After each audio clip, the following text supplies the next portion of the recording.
Yeah, best believe I'm gonna send it. I'm Jeremy Mason McGraw, and my company Global Image Creation works with some of the most notable names in luxury travel. Our clients take us around the world to help tell their story.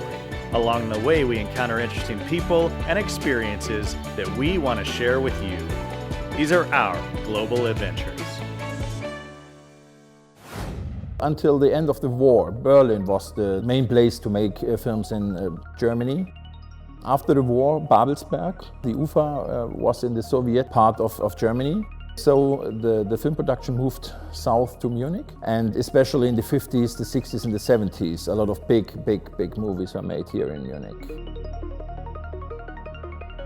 Alfred Hitchcock made his first film here. The Pleasure Garden is the name of this movie. In the 50s, Stanley Kubrick was here for the film Path of Glory. In 1961, there was 1, 2, 3 from Billy Wilder. The Great Escape with Steve McQueen and Richard Attenborough. Cabaret was made here with Liza Minnelli. In the 80s, Wolfgang Petersen, he made Das Boot in 1981, The NeverEnding Story in 1983, and Enemy Mine in 1985. Here we try to give them the possibility to be a part of this special world, to be a part of their dreams for 90 minutes.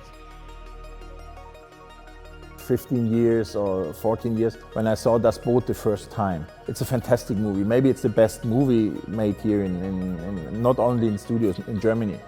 They didn't know what to do with the submarine in 1981, and they said maybe somebody wants to see it, and they were right, and so it started with the boat.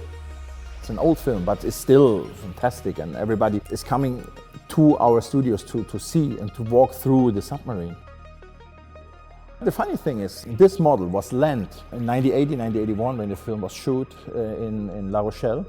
Steven Spielberg was there to do the first part of Indiana Jones. And the boat you see in Indiana Jones Part 1 coming up is Das Boot of Das Boot. Steven Spielberg landed, and then he gave it back to Wolfgang Petersen to make Das Boot. For international visitors, we have Falkor, the dragon of the NeverEnding Story. You can sit on it and you can fly over Fantasia. I can tell you a story about Falkor. 2 years ago, Oliver Stone was here to do his Snowden movie. And one day, somebody called me and said, Joseph Gordon-Levitt is here and he wants to sit on Falkor. And I said, what? Okay, no problem. And then he came with his wife and he sat on Falkor like a little child. He was, that's a dream for me. And I made photos with his cell phone of his wife. And he was sitting on Falkor and flying. And then he went to our shop and he bought, I think for $200, merchandise from the NeverEnding Story. It's still fascinating. Everybody loves this film. And it's like that, walking through the submarine or sitting on Falkor. This is the world of their dreams, and that's what makes it special to be here or try to bring the people into their dream worlds for some minutes. I'm very excited about that. I love that, and still, it's really cool to be here.